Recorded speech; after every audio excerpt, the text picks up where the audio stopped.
It's time to replace our strings. You want to start with the outer strings and then work your way up. To start, remove your D string, which is the second string here. Remove that completely.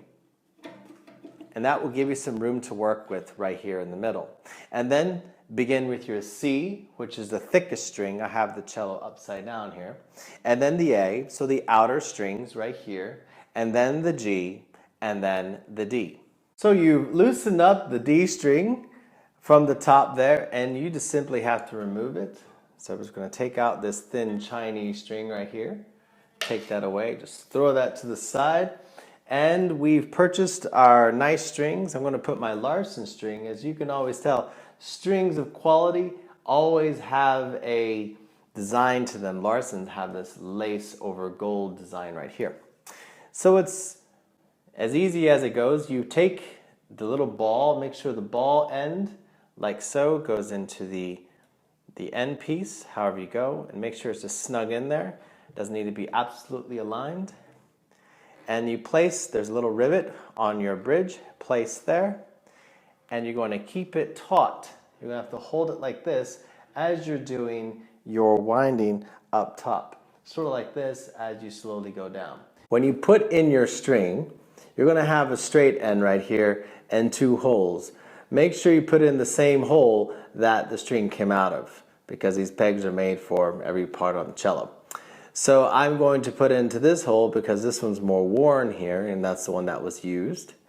And when you insert it about like that, with a little bit, and then you're going to bend it so you make this little crease. And that's all you want. You don't want too much coming out of it, because there you go right there. That's all you really want, a little piece, because you're going to wrap over and under it. And when you do wrap it, you're going to wrap it like this, and so it's going to go a little bit like this, and at one point you're going to wrap over it like that. And then whichever side you're going in, this will always go toward the peg side.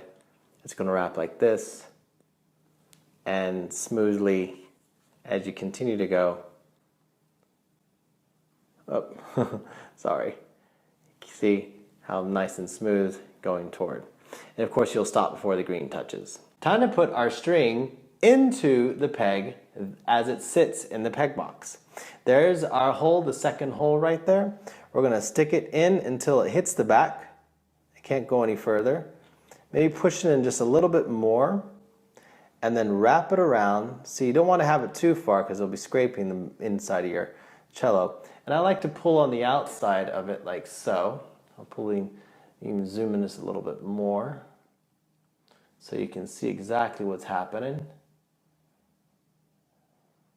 There we go. So yeah, I'm pulling out just a little bit more